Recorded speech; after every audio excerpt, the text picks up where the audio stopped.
So we've been building this house.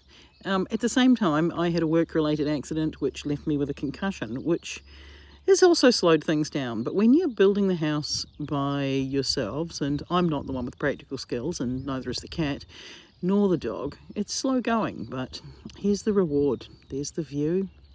There's the dog. I mean, we're getting there. Hopefully we'll be in at some point. I keep hoping that it's going to be in by Christmas, but I think that's going to be a long shot. But it's beautiful, and on days like this I can't help but be really happy.